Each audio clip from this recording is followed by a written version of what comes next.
A paz do Senhor Jesus a todos. Bem-vindo aos visitantes. Que bom tê-los aqui. Todos vocês. É um prazer compartilhar mais uma vez nesse domingo. E um privilégio também. Eu queria brevemente fazer uma oração também para a gente poder começar a pensar um pouco nas Escrituras nesse dia tão bonito que Deus nos deu. Vamos orar? Mesmo sentado, você pode curvar sua cabeça. Pai, obrigado pela oportunidade da gente estar aqui de uma maneira muito simples. E o Senhor, mesmo assim, derramar coisas tão preciosas, tão grandes, tão importantes. Eu quero te pedir que o Senhor faça isso, manifeste de uma maneira muito real a tua presença, transformando o nosso coração, falando conosco de uma maneira muito pessoal e profunda.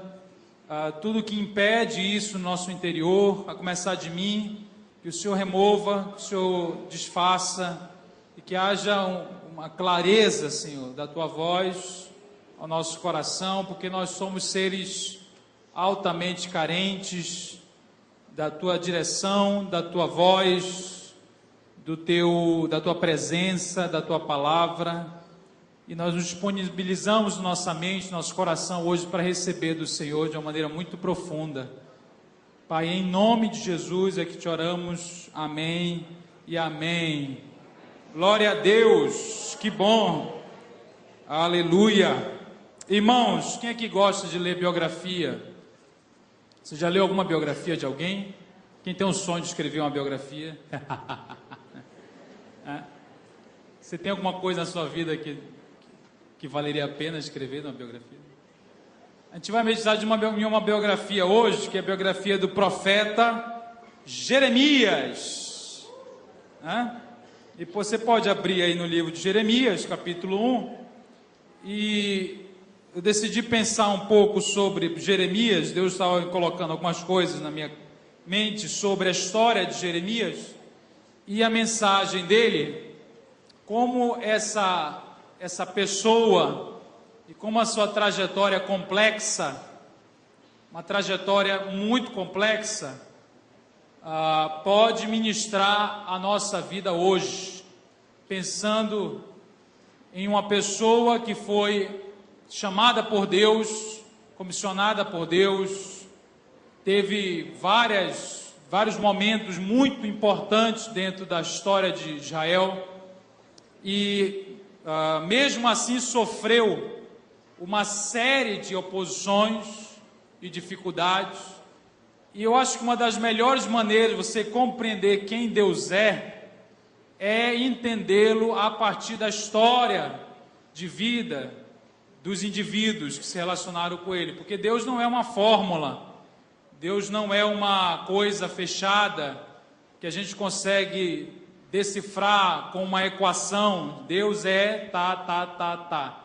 Nem sempre é assim tão claro.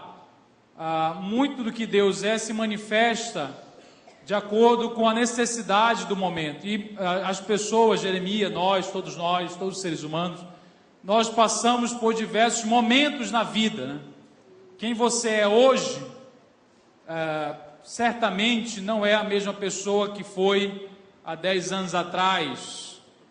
Não é a mesma pessoa que será exatamente há 10 anos na frente. Quem sabe há 1 ano na frente. Porque as circunstâncias mudam muito. E a gente é desafiado a permanecer numa relação com Deus de verdade, firmada, apesar do tempo que vai passando, das circunstâncias que vão mudando na nossa própria biografia, na nossa própria história. E aí a gente, olhando para Jeremias, percebe como ele foi desafiado em diversos momentos diferentes, de maneiras diversas, até de maneiras opostas, a sempre cair fora, do grande chamado de Deus para ele, das ideias de Deus para ele, que não podem ser imitadas por nós. E aí um outro dado importante: a história de um é a história de um. Você aprende, você se inspira, você cresce, mas não vai copiar a história de um profeta. Você não pode copiar. Deus não exatamente vai falar a mesma coisa para você, para mim. ele é muito pessoal, né? Muito subjetivo. Não que ele mude no seu caráter, ele é o mesmo para todos nós.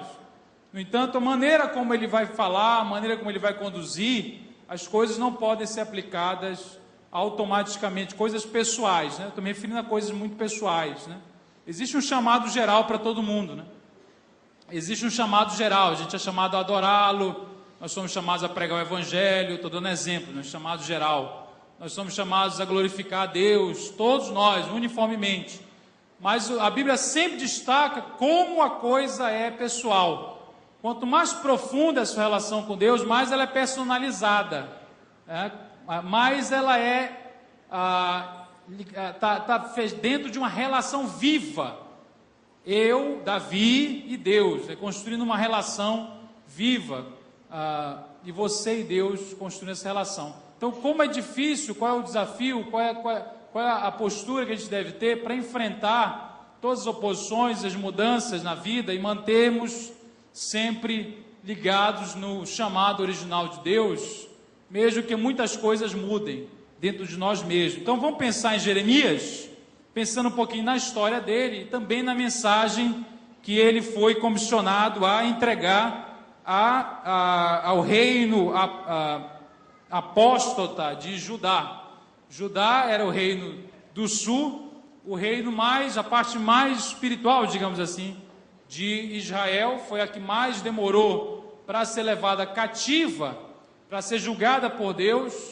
Apesar disso tudo, ela também entrou numa apostasia muito forte, e Jeremias ministrou durante cerca de 40 anos, a partir de muito novo, ele ministrou durante muito tempo, esse povo de Judá, antes do cativeiro babilônico, antes do povo ir para ser levado, né, ser conquistado por Nabucodonosor, e também durante o cativeiro ele mandou cartas para o povo, e a mensagem dele foi muito interessante em vários aspectos. Vamos pensar nele primeiro, lendo o capítulo 1, o famoso versículo 4, é um versículo bem conhecido de Jeremias, talvez o mais conhecido, né, de Jeremias.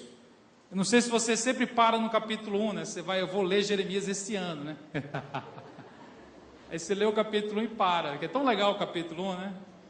Os outros são mais assim, mais trabalhosos, né? Mais trabalhosos, a gente acaba parando no capítulo 1, por isso que é mais conhecido, eu acho.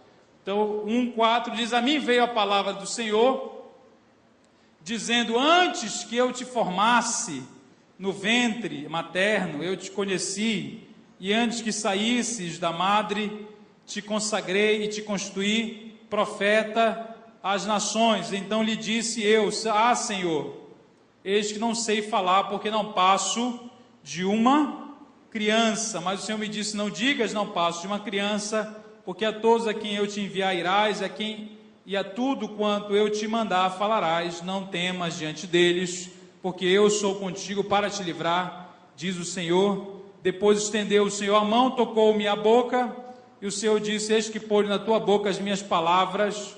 Olha que hoje te constituo sobre as nações e sobre os reinos, para arrancardes e derribardes, para destruíres e para arruinares, e também para edificares e para plantares. Então esse texto é o mais conhecido e muito forte, né? Que ele está falando de uma palavra de Deus, de novo, específica para Jeremias, personalizada, né? Deus se dá o trabalho de dizer a ele: olha, você não é qualquer um na multidão, eu não me relaciono com as pessoas no atacado, né? Eu conheço exatamente a sua mãe, eu conheço o dia da sua concepção, e eu diria mais, eu conheço antes da sua concepção. Olha que loucura, né? Então eu te conheço antes de você ser concebido, antes que te formasse no ventre, eu te conheci. Então Deus se apresenta como alguém que já está pensando em Jeremias antes da própria existência dele, alguém que já o conhece profundamente e vai fazer com que ele nasça desenhado para um propósito, né? Desenhado com habilidades, características, num tempo específico. para cumprir um objetivo necessário para aquela geração, que aquela geração precisava de homens como Jeremias. E não é exatamente que ele seja alguém super especial, não é nesse sentido assim, ou alguém mega correto, moralmente infalível, não.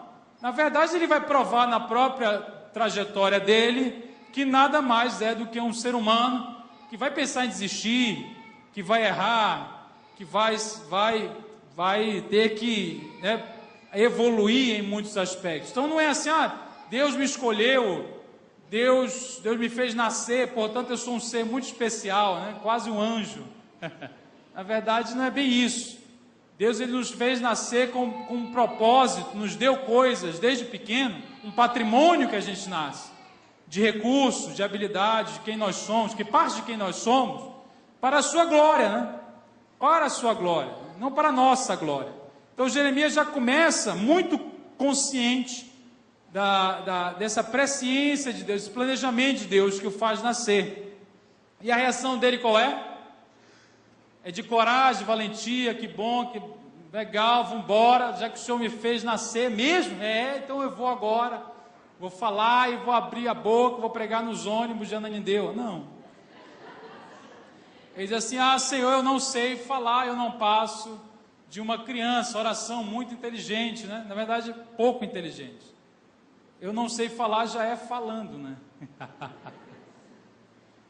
Tipo, eu não sei falar, então por que você está dizendo que não sabe falar se você não sabe falar? Então Deus diga, não fale isso, está falando besteira, está orando errado. Deus já te mandou parar de orar? Pois é, mandou Jeremias, eu não sei falar, ele falou, você está orando errado, para com isso, ora isso não. Então, eu não passo de uma criança, você pode imaginar, né? Jeremias que tinha 5 anos, 7 anos, ele tinha por volta de 20, né? Ele estava no final da adolescência, então não era nenhuma criancinha, né? Só que se via como criança. Então Jeremias é essa personagem que já está na hora, né, de acontecer, mas se vê como um bebê, né? Se vê incapaz, se vê limitado, olha para si e vê os limites, diz assim, não, eu sou apenas uma insignificante voz infantil nessa geração.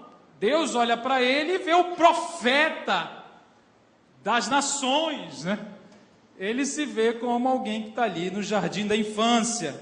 E revela-se o motivo no versículo 8, quando ele diz, não tenha medo. Então, na verdade, a visão de Jeremias, a história de Jeremias começa com o medo. Começa com o medo. O medo faz ele se ver como criança. Deus então diz, não temas. E aí você começa a perceber a história de vários personagens bíblicos, sempre começando com o medo. Isso é uma marca muito interessante nos grandes heróis, né? Abraão foi a mesma história.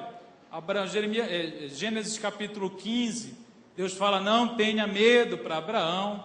Não tem, mas repete-se exaustivamente na Bíblia, né? Então Abraão é a mesma reação. Moisés, que é o grande profeta comparado a Cristo, né? No Velho Testamento, do mesmo jeito, começa com o medo, a famosa gagueira de Moisés, na verdade não era bem uma gagueira, era uma dificuldade de falar, de oratória, né? Ele chega a pedir um apoio dos universitários, né? Que era o irmão dele, Arão, para ajudá-lo a falar, porque ele não conseguia, né? Ficava ali com problemas muito sérios quando ia falar. Daniel também, grande profeta, vai receber a mesma fala, para de ter medo, né, na sua história inicial. E o que dizer de Maria, né? Maria também, mas a Maria, gente, dá até um desconto, né? Porque se engravidar de nada, meu irmão, qualquer um ficaria apavorado, né? Então assim, a gente dá um desconto na Maria, porque realmente pegou pesado, ela engravidou. Então ela olhou e falou, meu Deus, e agora? O que é isso? É incompreensível, não se tem como racionalizar o fato. Então, ela na verdade, ela é muito sábia, porque a palavra de Maria eu não estou entendendo, mas seja feita a tua vontade, né? Meio que se confia em Deus cegamente, apesar de não estar entendendo nada. Então o medo ali seria muito natural. Pedro também, Lucas 5, 10, ele vai ter uma crise, logo quando ele conhece Jesus, Jesus faz um milagre. Ao invés de ele se aproximar de Jesus, ele fala assim: sai daqui, que o Senhor é muito santo e eu sou pecador demais. Essa é a reação de Pedro quando Jesus o conhece. Ele manda Jesus embora. Vai-te embora, não dá, porque isso é muita coisa, é muita areia para o meu carro de mão. Então, Paulo também, e aí Jesus vai falar: não temas, Pedro, né? Paulo também do mesmo jeito. Paulo, ele teve medo quando aconteceu o que aconteceu, né? Conversão, caiu no chão, ficou cego, e ele passou de alguém que dava medo em todo mundo, passou a ter medo, né? Então, enquanto ele estava fora da vontade de Deus, ele era o cara corajoso, era arrebentando, chegava lá e mandava matar, né? Aí Deus pegou, quebrou ele e começou a ficar meio receoso. É interessante, né? Interessante, quebrou o ego de Paulo, então o desestabilizou, porque não é no ego, né? A trajetória dos grandes homens da Bíblia, a biografia deles, a relação com Deus, não é a partir do ego forte, não é a partir das grandes habilidades.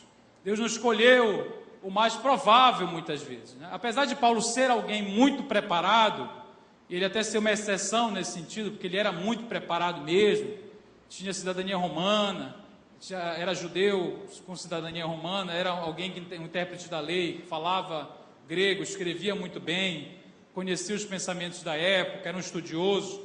Apesar disso, Deus várias vezes, ou quase todas as vezes, a gente pode até arriscar todas as vezes, sempre, na verdade, para usar a pessoa, dava uma quebrada nesse ego da pessoa, né?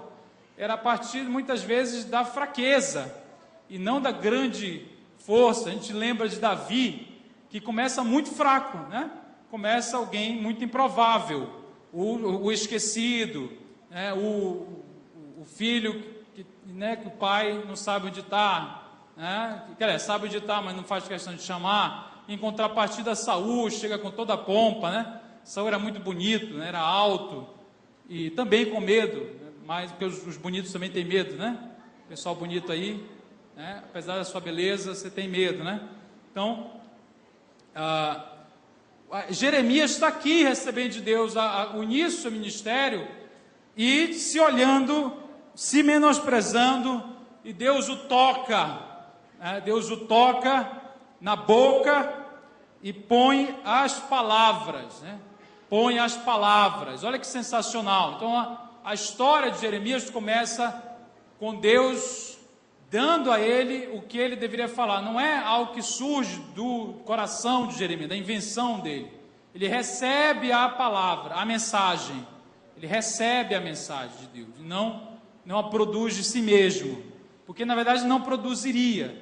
E eu sempre fico atento a isso, porque veja, se nós soubéssemos toda a oposição que teremos no futuro, por causa da mensagem que nos foi entregue, provavelmente nós não aceitaríamos o negócio, né? É que Deus não te conta tudo de uma vez, né? É contando devagar. Então ele não precisa, porque geraria uma ansiedade enorme, né? Graças a Deus pela ignorância do futuro, né? Nós somos aqui esses seres temporais, sabemos agora, mas amanhã a gente não sabe toda a confusão que nos espera, graças a Deus, né? Que vamos vencê-la, né? Vamos sair vencedores.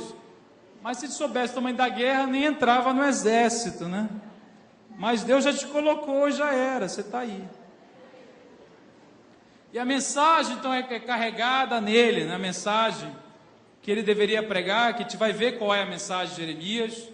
É uma mensagem muito dura, né? Muito difícil. E o versículo 10 termina a parte que a gente leu, dizendo que ele seria alguém... Para entender isso, né? Imagina, começar entendendo isso, você vai destruir, nossa, né? Você vai destruir, você vai arruinar, e também edificar, e também plantar, mas primeiro destruir, né? Primeiro destruir. Então Jeremias é uma pessoa que é convidada a ser incisivo no momento que precisava de muita clareza profética, né? De uma mensagem profética diferente, queria destruir a ideologia da época, os conceitos errados da época, e até os comportamentos, né, que estavam baseados nesses conceitos, para depois edificar. Então sempre vai aparecer na mensagem de Jeremias esses dois momentos. Ele era ao mesmo tempo muito duro e ao mesmo tempo muito sensível. Era uma marca pessoal dele, muito duro e muito sensível. Ele é chamado, você tem ideia, né? Apesar da mensagem que recebeu, de muita rigidez, ele era chamado de o tal do profeta que chora, né?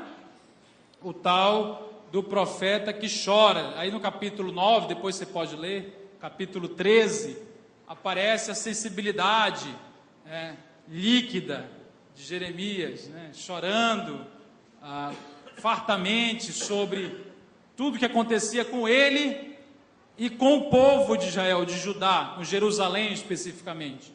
E toda essa sensibilidade vai fazê-lo alguém muito talhado para o ministério, porque você no ministério, que é um ministério de confrontação, não pode ser só bater, né? É chegar lá e... Ele era uma pessoa que falava com muita seriedade, muito contundente, mas ao mesmo tempo muito sensível, e trazia a esperança de Deus, sentia aquilo, não era alguma coisa frio, de alguém que se acha superior, que coloca as coisas com brutalidade. Não, Jeremias era uma pessoa que conseguia conciliar essas duas faces. Além de profeta chorão, ele era chamado de profeta solitário. Então, na biografia de Jeremias há muita solidão. Parte dessa solidão diz respeito à escolha que ele teve de não ir na maré, né? Então, ir contra a maré, ele se isolou. Até sua própria família o perseguiu. Ele teve que se isolar pela mensagem, porque não foi simples o que ele falava. E em outra parte, Deus mesmo colocou para ele essa circunstância. Veja como Deus é pessoal. Isso aqui Deus não vai pedir para todo mundo. Por quê? Porque para Jeremias, capítulo 16, ele vai pedir que ele não case, por exemplo. O pessoal desesperou agora, né? O pessoal solteiro não lê o capítulo, né? Pula. Aí que Deus fala, né? Então Jeremias, ele foi convidado a não casar. Exatamente porque a gente fica conjecturando, né? Não se sabe exatamente. Talvez um foco, né? Porque não era proibido casar, ele poderia casar, né? Ele poderia ter casado, mas aquilo foi renúncia sim, e foi diferente sim. Talvez o ajudou, talvez não, com certeza o ajuda a viver em função da mensagem, que ele casa com a mensagem, né? Ele casa com o ministério, e isso levou dele a vida inteira. Mas ele é convidado a ser solitário, ele não poderia ir em festa, ele não poderia ir em velório, estava proibido. Olha que legal, né? Então, festa, nascimento, ele não poderia ir, nem nascimento e nem velório, porque a vida do profeta naquela época manifestava uma mensagem. Na época era muito literal, muito literal. Cuidado com esse negócio hoje, tá? Vai com calma. Eu estou falando na época, lá no Velho Testamento, os profetas eram muito literais. Então, quando ele não ia para a festa, estava dizendo que Deus, que não era momento de festa, era mais ou menos essa mensagem, né? Que o negócio estava tão ruim que aquela festa não tinha sentido. Festa que eu estou falando aqui não é festa de pecado, não, tá, gente? Não é tipo assim, uma de loucura. Não, coisas normais, né? Festas consideradas normais. Era uma mensagem que ele pregava com a própria vida dele. Veja como Deus desenha para ele um caminho específico, que não pode ser generalizado. Não quer dizer que ir para a festa é pecado, né? Não quer dizer que ir para o velório é pecado. Não quer dizer que casar, quem não casa é melhor, ou estaria melhor chamado por Deus, e vice-versa. Não é isso. É que nessa relação, ele vai entendendo, se entendendo com Deus, o caminho que ele vai trilhar. E isso que é a maturidade. Maturidade cristã é exatamente parar de achar que cristianismo é uma religião de regrinhas, e começar a entender que é Deus e você caminhando, né? Deus e você caminhando. Então, por onde Deus está te levando? Você tem que discernir, nunca perder a perspectiva de que há uma relação, há um guia na sua vida, que quer te levar a lugares diferentes, talvez, do teu irmão que está aí do lado. E aquilo que é específico, como eu disse, tem coisa geral que é para todo mundo, tem coisa específica, eu preciso descobrir. Então Jeremias vai descobrindo isso aos poucos, e com o passar do tempo, ele vai sofrendo. Então, além de ser um profeta que chora, um profeta solitário, Jeremias foi considerado também eu vou usar uma expressão um pouco mais popular, tá? Ele era cabeça dura, né? A expressão teológica seria relutante, né? Ou seja, ele era cabeça dura no bom sentido, não era uma pessoa que se dobrava muito fácil, ele era bem consciente e muito bem posicionado, relutante. Por que eu estou dizendo isso? Porque na história de Jeremias não há, a mensagem dele não prospera. A trajetória dele é de uma mensagem que não atinge o coração das massas, que não vira popular. Jeremias nunca foi popular. Ele é um dos maiores profetas do Velho Testamento, fala, inclusive tem profecias messiânicas, fala sobre Cristo, mas nunca foi alguém popular. Ele foi aceito por uma parte do povo, as elites, os reis que passaram durante o ministério deles, quase todo, com exceção de Josias, foi o primeiro, com exceção de Josias, os outros 3 ou 4, nós tivemos aqui, foram mais 5 reis, além de Josias. Todos eles tiveram embates e perseguiram Jeremias. Então é uma mensagem que não transforma-se em algo positivo para a massa, para a multidão. Você consegue entender o que eu estou falando? Então, imagine você pregar 40 anos e dizer, olha, vai acontecer, se não houver um arrependimento, vai ser destruída a cidade. Você prega isso anos e anos, e a cidade é destruída, porque ninguém ouve, ou quem deveria ouvir, pelo menos, as autoridades não ouvem, né? É um profeta que vai ter que relutar contra a frieza espiritual da época. E apesar da não audiência de Israel, ele segue firme na mensagem. Então, olha como isso é interessante para os nossos dias. Então, não é o ministério, a trajetória que Deus tem para nós, não é necessariamente uma trajetória popular, né?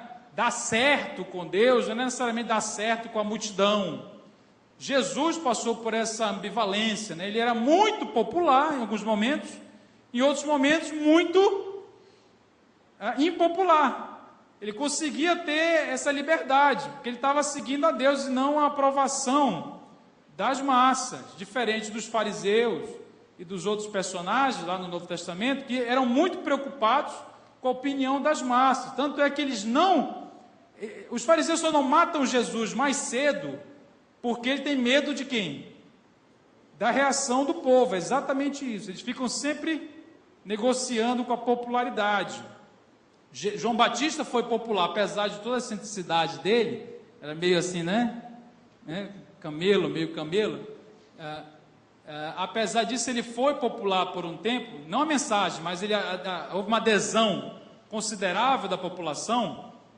E o texto diz que eles não mataram João Batista de pronto, não prenderam de pronto, apesar de que ele foi preso e morto, mas não foi mais rápido por conta de que ele era considerado um profeta, né?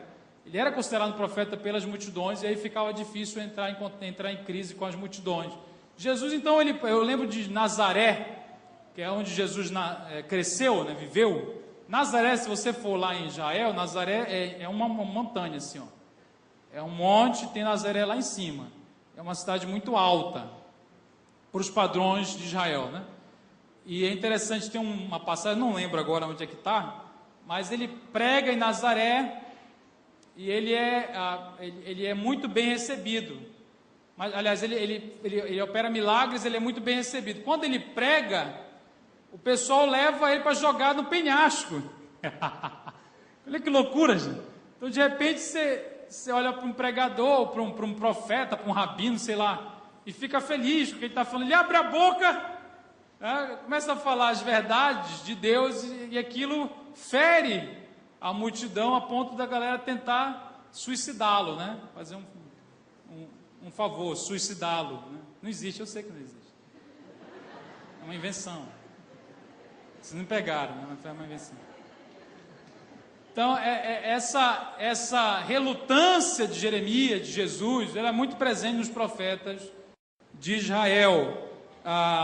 Vamos pensar então na mensagem um pouquinho dele para entender por que ele acabou sendo preso, acabou sendo espancado e tudo mais devido à sua mensagem. A gente poderia começar aí por vários lugares, mas só para pontuar, vamos ler o capítulo 2, versículo 23. E aí você vai ver uma característica de Jeremias, que era o uso da linguagem, uma linguagem acessível na época. Para a gente ela passa a ser um pouco menos acessível, mas na época era mais acessível para descrever a apostasia do povo, a perdição do povo. Então, capítulo 2, 23, ele fala assim: como podes dizer, não estou maculada, não andei após os baalins, vê o teu rasto no vale, reconhece o que fizeste, dromedária nova, de ligeiros pés, que anda zigue-zagueando pelos caminhos, jumenta selvagem, jumenta selvagem, acostumada ao deserto, e que no ardor do cio sorve o vento, quem a impediria de satisfazer o seu desejo? Os que a procuram não têm de fatigar-se, no mês dela a acharão. Guarda-te de que os teus pés andem desnudos, a tua garganta tenha sede, mas tu dizes, não, é inútil, porque amo os estranhos, e após eles irei. Parece que é uma outra língua, né? A gente lê, talvez não entenda nada, né? Mas eu vou tentar decodificar o que ele está falando, mas a partir do texto original, para você começar a pegar gosto pelo texto original. O que ele está falando de dromedária, né? de jumenta, gente, pelo amor de Deus, né? Então, olha que figura interessante. Ele fala, olha, o povo diz que não tem problema. Não, ele começa a dizer, não estou maculada. Ou seja, é a reação do povo que, apesar do desastre espiritual da época, se via como alguém que está tudo bem. E esse era o principal problema de Israel. Mais do que a imoralidade, a idolatria, era como eu posso dizer, a resignação diante disso. Ou seja, o não reconhecimento de que aquilo era um problema grave, né? Não aconteceu nada, eu não estou suja, não estou maculado, está tudo bem. Eu não andei após os baalins. Baalins eram deuses, outros deuses. Então ele está negando o óbvio, né? Negando o óbvio que as estátuas estavam lá, né? Adoração diária a outros deuses, em competição com o culto a Deus. Mas ele está dizendo, não, eu não andei. Aí ele fala assim, olha, veja o teu rastro. É só você olhar para a sua vida, o profeta pregando, né? Olhe para a sua história, para o rastro que você deixou, e perceba que você é como se fosse um animal no cio. Você sabe o que é cio, né? Não. É uma dromedária. Dromedária é uma espécie de camelo, viu, gente? O pessoal lá era meio desértico, né? Aqui na Amazônia seria um outro bicho profético, né? Mas uma dromedária, a diferença de dromedária para camelo é a corcova, né? Assim que fala. Eu morro de medo de falar essa palavra. Corcova? Aquele montinho, né? Eu vou errar, então. O montinho. Eu não lembro mais se o que tem um montinho é o camelo. Depois dá um Google, né? Depois dá um Google. Mas um tem um montinho e o outro tem dois montinhos, né? E ele fala, tu pareces uma dromedária de pés rápidos, que está zigue-zagueando pelo caminho. É como se fosse um animal nocivo que está ali correndo atrás dos amantes. Essa é a figura. Olha que loucura, né? Então, alguém que está guiada pelo desejo, alguém que não pensa mais, que não entende mais, vai para onde tem a oferta maior de prazer, se entregando a todo mundo, como uma dromedária ligeira, né, que sorve o vento, né, porque é muito pelo olfato, né, que era o acasalamento dos animais. A jumenta selvagem, acostumada ao deserto, que sorve o vento, quem te impediria de satisfazer o desejo? Então ele está dizendo, vocês são o povo de Deus, mas vocês se tornaram o povo do desejo. É aquilo que dá vontade, aquilo que é simplesmente a busca incessante de satisfação dos desejos pessoais, virou o Deus de vocês, né? Vocês perderam qualquer referência, e a referência passa a ser vocês mesmos e os seus próprios desejos. E ninguém consegue impedir que isso aconteça, porque você é obstinada de um lado para o outro, né? Ele termina dizendo com o texto que a gente leu, né? Mas tu dizes, ele fala assim, vocês estão dizendo, não, isso é inútil, porque eu amo os estranhos, né? É a pessoa, o povo afirmando que amava os outros deuses. Então, o problema de Israel era muito ligado à idolatria e à imoralidade, né? A idolatria e a imoralidade. Era um povo que não conseguia confiar em Deus plenamente, exclusivamente. Então era mais ou menos assim, eu confio em Deus, ok, mas eu preciso também de uma outra ajuda, né? Eu confio em Deus, mas a gente pode acender uma vela para Deus e umas velas aí, né? Para garantir, né? A idolatria, ela surge como uma falta de confiança em Deus. A base da idolatria é essa, é quando Deus não é suficiente. E aí aqui você está falando de imagens, está falando de ídolos, né, que existiam, dos outros povos, que eram povos, inclusive, que foram humilhados por Israel. Então, Israel era tão meio assim, bipolar, que eles iam para o povo, lá isso na história antiga, né, lá na conquista de Canaã, eles derrotavam o povo. Na época significava derrotar o Deus do povo, era essa analogia que se fazia, hoje é diferente, mas na época era assim, era derrotar o povo, derrotava o Deus daquele povo, é como se humilhasse aquele Deus, e ao invés de se aferrar mais a Deus, eles importavam o Deus derrotado para eles, o que não fazia sentido, né? Eles adquiriam o costume, porque era uma ideia de que Deus não é suficiente. Então Jeremias está lidando com um povo que não consegue confiar exclusivamente em Deus, né? E ele é chamado a trazer essa mensagem: Deus é suficiente. Deus é suficiente. E por isso ele vai ser muito perseguido. Deus é suficiente. E a outra constatação, quando você se entrega aos seus desejos, guiado apenas pela satisfação dos desejos, você se torna um animal.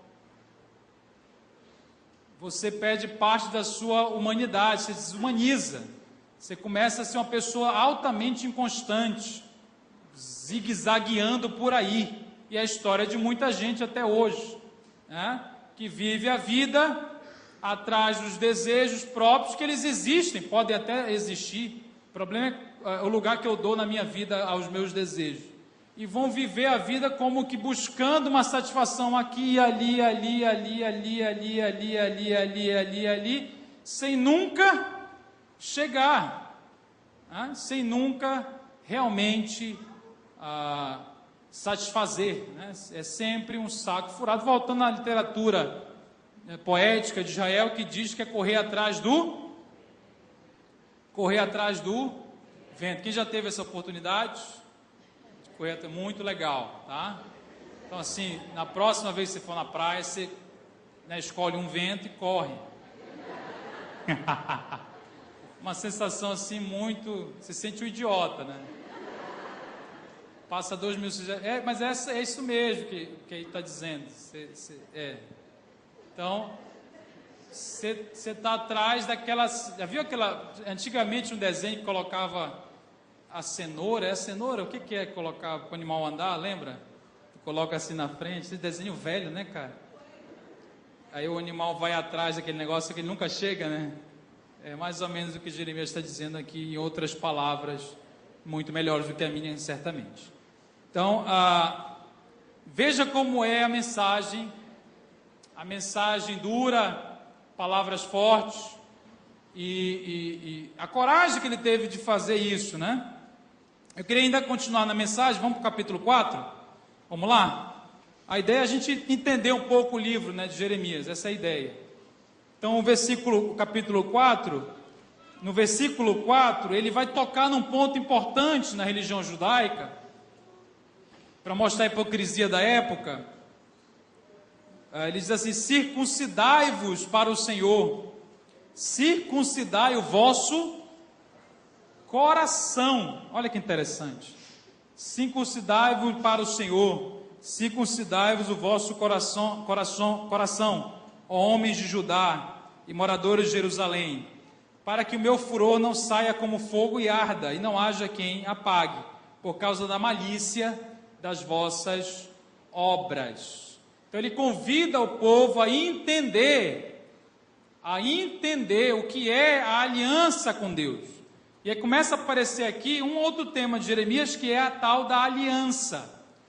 Lembrar da aliança que o povo havia feito com Deus na circuncisão, que era retirar o prepúcio, né, do pênis, do homem, lógico. E ele tirava aquilo ali como uma marca da aliança de Deus com Israel. Ele está dizendo, veja, não adianta fazer a circuncisão no corpo. Não adianta seguir uma regra exterior. É muito bonito, porque aos 7 dias de vida, todo judeu masculino tirava o prepúcio. E aquilo era um acontecimento muito importante na cultura e na religião, porque marcava a aliança com o povo, marcava o corpo da pessoa literalmente, né? Mas ele está dizendo, veja, não adianta a gente ficar achando que porque cumpre exteriormente algumas coisas, está tudo bem.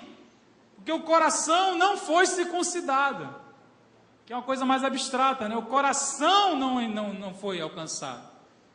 Vocês vivem uma hipocrisia, uma religião hipócrita, falsa, de aparências, né? Não há conteúdo, são rituais vazios, não há conteúdo. Essa é a mensagem do profeta. Versículo 19, capítulo 4, versículo 19, ele continua dizendo, ainda nesse mesmo contexto, ele vai aqui expressar agora as suas emoções, né? Veja que interessante, aqui já é biográfico um pouquinho. Ele fala, meu coração, eu me contorço em dores. As paredes do meu coração se agita, não posso calar-me, porque ouves a minha alma, o som da trombeta e o alarido de guerra. Golpe sobre golpe se anuncia. Ele está falando que vai vir a guerra, né? Ele está dizendo, se nada mudar, a Babilônia vai chegar, já se ouve os golpes, o alarido, já vem o juízo de Deus, o julgamento, né? De súbito foram destruídas as minhas tendas, no momento as suas lonas, versículo 21. Até quando terei de ver a bandeira, terei de ouvir a voz de trombeta? Deveras o meu povo está louco, já não me conhece, são filhos nécios e não inteligentes, são sábios para o mal e não sabem fazer o bem. Olhei para a terra e ei-la sem forma e vazia, para os céus e não tinham luz. Olhei para os montes, eis que tremiam, todos os outeiros estremeciam. Olhei e eis que não havia homem nenhum, e todas as aves dos céus haviam fugido. Olhei ainda e eis que a terra fértil era um deserto, e todas as cidades estavam derribadas diante do Senhor, diante do furor da sua ira. Veja que palavra, ele está dizendo, veja, vocês, Israel, Jerusalém, parece a terra antes da criação, sem forma e vazia. Somos uma nação em ruínas, destruídas, como um caos. Deus olha para cá e não vê nada. A terra fértil é um deserto, então não era para ser assim. Não é para ser assim, tem uma coisa errada. E ele sente dor no coração em dar essa notícia, em dizer isso. Não é com prazer que Jeremias está falando isso. Não é do ponto de vista de superioridade. Está falando, isso dói, isso me causa uma profunda angústia por conta do estado deplorável que nós conseguimos chegar, de absoluto caos. Os homens não estão, as cidades não estão, é como se não houvesse, até os animais fugiram, perdeu a base de tudo. Então nós precisamos acordar e olhar para Deus, porque já está chegando aí o julgamento que viria sobre Israel, e de fato veio, através da Babilônia. Veja, é isso que eu estou dizendo, ele pregava muito isso e não era escutado. Não era escutado. Versículo 30, eu acho sensacional o versículo 30, que ele vai mostrar como o povo reagia a essa fala do profeta. Ele fala: agora, pois, ó assolada, por que fazes assim, e te vestes de escarlata, e te adornas com enfeites de ouro, e alargas os olhos com pinturas? Se ainda te fazes bela, os amantes te desprezam, procuram tirar-te a vida, pois ouço uma voz como de mulher em parto, uma angústia como aquela que dá à luz pela primeira vez, a voz da filha de Sião, ofegante, que estende as mãos, dizendo: ai de mim agora, porque a minha alma desfalece por causa dos assassinos. Está falando, vocês reagem como? Como o povo reagia? Eles estavam destruídos por dentro, pessoas vazias, perdidas, angustiadas, com medo, e ao invés de voltar-se para Deus, eles fingiam que estava tudo bem. E coloca aqui, olha, você se veste de vermelho, escarlata, né? Você se adorna com ouro, você se pinta, você se é como uma maquiagem que você coloca para aparentar que está tudo bem. Mas eu sei que não está tudo bem. Deus está vendo o coração assolado, coração como uma terra desértica, deserto, sedento, louco, perdido. Mas a aparência é de alguém pintado, tentando lidar com isso, com ferramentas fraquíssimas. Você precisa de um encontro com Deus, de um retorno à vereda de Deus. Aí o versículo, capítulo 5, também é um texto conhecido, que fala da vereda. Ele fala: dai voltas às ruas de Jerusalém, vede agora, procurai saber, buscai as praças, e se achais alguém, se há um homem que pratique a justiça ou busque a verdade, eu lhe perdoarei a ela. Ele fala assim: se existir um justo, esse negócio de existir justo, gente, desiste dessa oração, não deu certo, porque ele falou assim: se existir um justo, eu não destruiria Jerusalém. Não é Sodoma, não. Porque Sodoma, lembra que Sodoma, Abraão orou? Você lembra? Você lembra disso? Que Abraão foi generoso. O problema é que Abraão era generoso demais, gente. Era bondoso demais. Tinha que ser alguém mais cascadura. Ele falou assim: Deus, se tiver 5, não tinha nada. Até o cachorro lá estava comprometido. Na verdade, tinha que orar assim: Deus, apesar de não ter ninguém, apesar do negócio estar pegando, pela tua misericórdia, a minha intercessão é essa, pela tua misericórdia, sou livre, Sodoma. E nem Ló, nem Ló foi tirado, mas tudo bem, não porque Ló era muito, exatamente isso, E ele aqui está falando de Jerusalém, ele falou: olha, vocês estão pior que Sodoma. Se houvesse um justo, eu não destruiria Jerusalém. É interessante isso, que a gente tem uma soberba, a gente gosta de pisar em Sodoma, ela ganhou esse estereótipo, como se nossa geração fosse superior, e como se as outras gerações foram superior a Sodoma. Veja, Jesus disse, isso é um texto avassalador, Jesus disse que se em Sodoma houvesse sido feitos os milagres que ele fez em Cafarnaum, Betsaida, aquela região da Galiléia, onde ele cresceu, onde era a base missionária dele, se em Sodoma eles teriam se convertido. Isso é a palavra de Jesus, eles teriam se convertido. Porque como Sodoma vai, no juízo, ele chega a dizer que Sodoma vai se levantar para julgar essa geração aqui. Porque eles lá, eu não estou defendendo Sodoma não, viu? Fica tranquilo. Não é defendendo, estou dizendo que não é privilégio de Sodoma, o desastre, a corrupção. Não, aparece em várias e várias gerações. Tenho certeza que a nossa, em muitos aspectos, é pior, né, do que o que acontecia em Sodoma e Gomorra. Portanto, Jeremias, irmãos, ele não tem uma mensagem popular. Ele vai tocar na ferida. Ele vai descrever o povo nas suas maiores carências. Vocês parecem que está tudo bem, mas vocês estão podres por dentro. Essa era a mensagem de Jeremias. A nação está perdida, não há nenhum que escute, não há ninguém que que siga a verdade. E eu lhe pergunto, haviam outros profetas em Jerusalém? O que você acha? Como era a mensagem dos outros profetas? Como era a mensagem? Vai dar tudo certo. A mensagem do profeta, meu irmão, era: não te preocupa, aleluia. Era essa mensagem, sensacional. Jeremias chegava, ele era muito impopular, ele chegava lá e dizia: veja, vai queimar tudo isso aqui, gente. Vão vir os babilônios, vai destruir tudo, vai ficar nada de pé. E aí surgia o profeta, o grande profeta televisivo da época, né? Em seus programas de rádio, né, e TV, e ele se levantava e dizia: homem, isso é do diabo, né? E tinha um grupo na época que era os nacionalistas, era um grupo político. Eles odiavam Jeremias, né? Porque ele achava, Jeremias foi acusado de ser contratado pela Babilônia. Olha que interessante, né?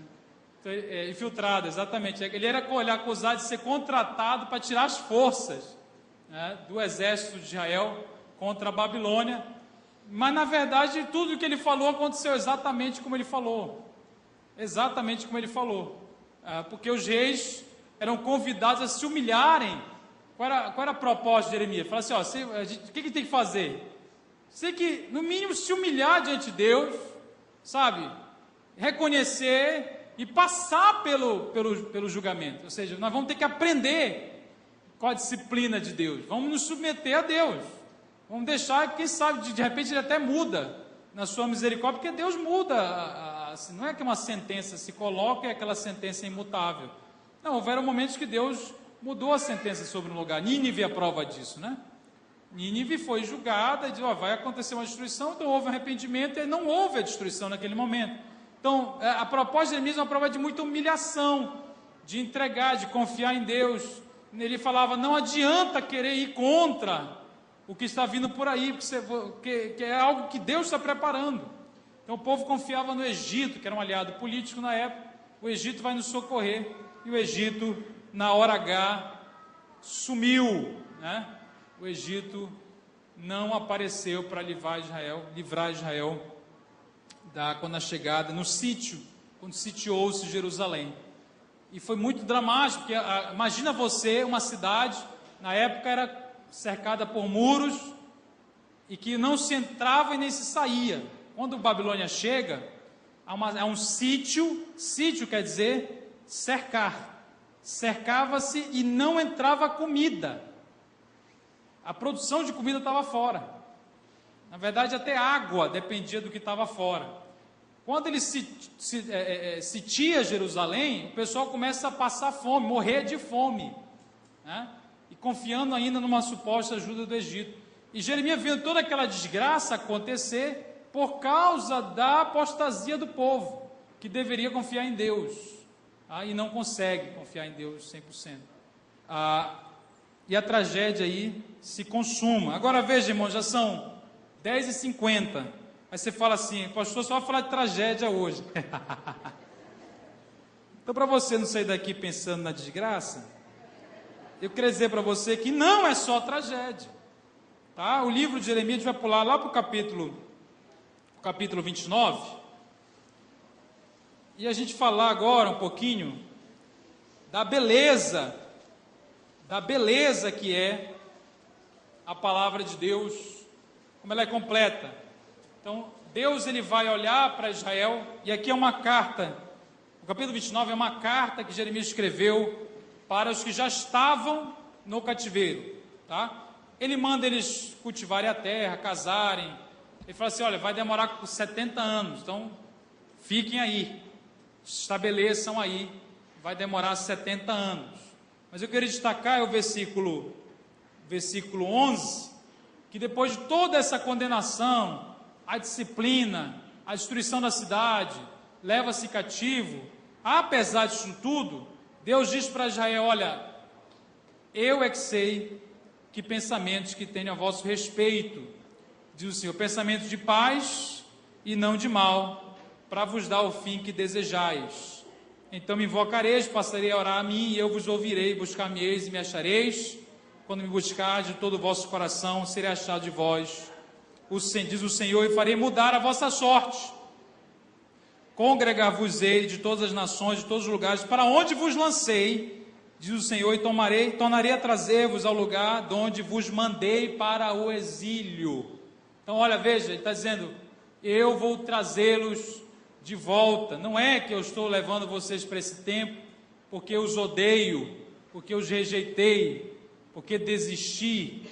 Os pensamentos são de paz, é de retorno, é de restauração. E começa a surgir essa esperança de alguém que está aprendendo a caminhar com Deus, né? E um Deus que vai disciplinar, mas vai trazer de volta, que vai restaurar, que destrói e constrói, que tira, mas planta. Então veja como é a relação com Israel, uma relação viva, de alguém que está pedagogicamente se relacionando com o povo, ensinando o povo em cada detalhe.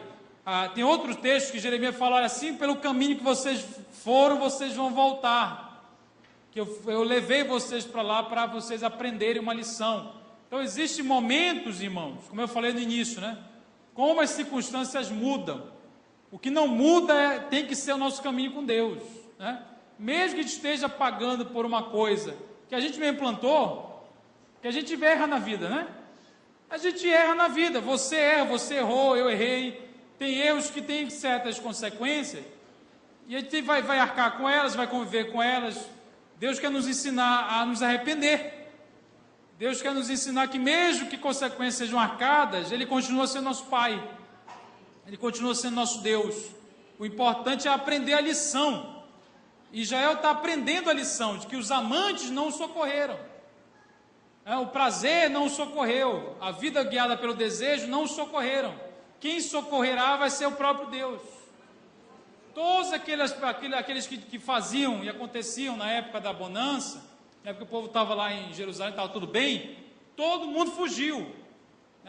Chegou, vamos ver, e quem sobra? Deus. É Deus que vai se encarregar de restaurar o povo. Mas é a dependência de Deus. Vocês vão orar e eu vou ouvir. O coração de vocês vai ser transformado, né? E é interessante que o versículo, para a gente acabar, capítulo 31, fala da nova aliança. Jeremias vai ser predecessor, ele vai ser um dos primeiros a falar de uma nova aliança que surgiria, diferente da aliança com os pais. Qual seria a característica dessa aliança? Versículo 31, capítulo 31, versículo 31. Eis aí vem dias, diz o Senhor, em que firmarei nova aliança com a casa de Israel e com Judá, não conforme a aliança que fiz com seus pais no dia em que tomei pela mão para os tirar da terra do Egito, porquanto eles anularam a minha aliança, não obstante eu os haver desposado, diz o Senhor. Porque esta é a aliança que firmarei com a casa de Israel depois daqueles dias, diz o Senhor. Na mente lhes imprimirei as minhas leis, também no coração lhes escreverei, eu serei o seu Deus, eles serão o meu povo. Não ensinará jamais cada um ao seu próximo, nem cada um ao seu irmão, dizendo, conhece ao Senhor, porque todos me conhecerão, desde o menor até o maior deles, assim diz o Senhor, pois perdoarei, olha que interessante, as suas iniquidades e o pecado, jamais me lembrarei. Veja, irmãos, a concretização deste texto que você acabou de ler, só foi possível em Cristo.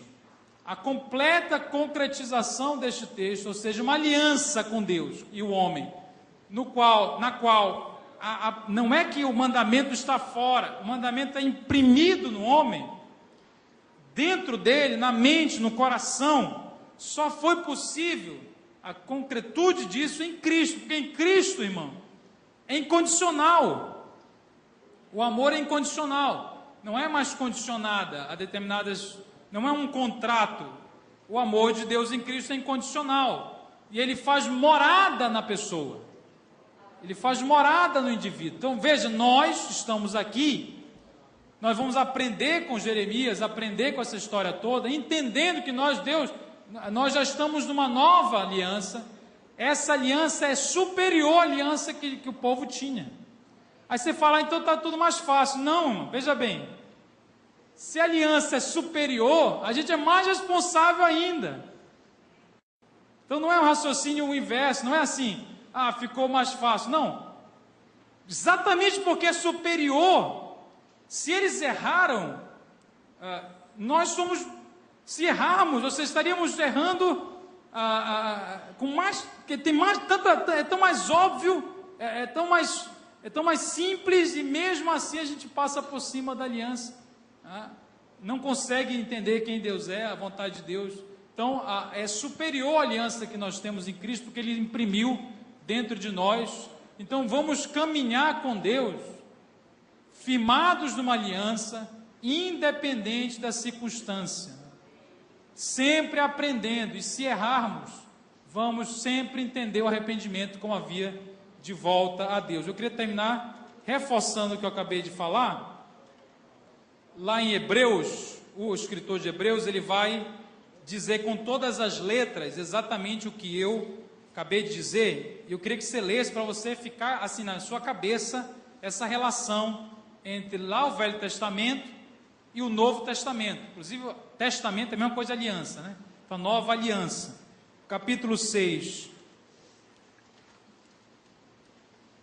capítulo 8, eu falei 6, é capítulo 8, versículo 6, ele vai colocar o texto de Jeremias para nos ensinar a nossa aliança com Deus. Ele fala, agora com efeito, obteve Jesus ministério tanto mais excelente, quanto é ele também mediador de superior aliança, instituída com base em superiores promessas. Porque se aquela primeira aliança, aquela lá que o povo de Israel experimentou, né? Se a primeira aliança tivesse sido sem defeito, de maneira alguma estaria sendo buscado lugar para uma segunda. E de fato, repreendendo-os, disse, aí ele vai citar o texto de Jeremias, eis que aí vem dias que firmarei nova aliança com a casa de Israel. A gente já leu, né? Até o versículo 12 é que a gente já leu, né? Colocarei na sua mente, seu coração, não dirá ao próximo, conhece o Senhor, todos me conhecerão. O versículo 13 para acabar diz assim, quando ele diz nova, torna antiquada a primeira. Ora, aquilo que se torna antiquado é envelhecido, está prestes a desaparecer. Então aquela aliança se torna a velha, e surge aqui uma nova aliança, em que Deus mora, habita dentro de quem nasce de novo. Então deixa de ser apenas um conjunto de mandamentos exteriores, passa a ser uma coisa de relação ao seu mais profunda essência do seu ser. Então a aliança que você tem com Deus está gravada na sua essência, na sua constituição mais profunda, no seu espírito. É lá que Jesus se relaciona com você. Então ela não pode ser vista como uma coisinha qualquer. Não é apenas uma adesão a uma série de conceitos, a uma religião. É algo vivo, real, sabe, imprimido dentro de nós. E a gente é convidado a viver essa aliança, valorizá-la. Porque se aqueles que tinham aliança inferior foram julgados, imagina nós que temos uma aliança superior. Não é que ter medo de julgamento, não. Não é isso. É entender o valor da aliança que nós temos com Deus. E para concluir, eu queria dizer que as histórias, como de Jeremias, elas podem parecer tristes, difíceis, cheias de oposição, mas ele cumpriu a vontade de Deus para ele, e é isso que é sucesso, né? Sucesso é exatamente cumprir a vontade de Deus para a nossa vida, apesar da nossa humanidade, apesar de erros que ele cometeu, ele cumpriu o propósito de Deus e ele foi bem sucedido por isso. Bem-aventurado, né? Foi bem-aventurado por isso. Que Deus nos dê coragem, que Deus nos dê ousadia, nos dê sensibilidade para nos arrepender, e entender nos momentos da vida, e qualquer momento que a gente esteja agora, a gente capte a vontade de Deus, volte a olhar para Ele e continue essa história até o último dia da nossa existência, para a glória do Senhor. Amém? Eu queria orar com você, fique de pé no seu lugar.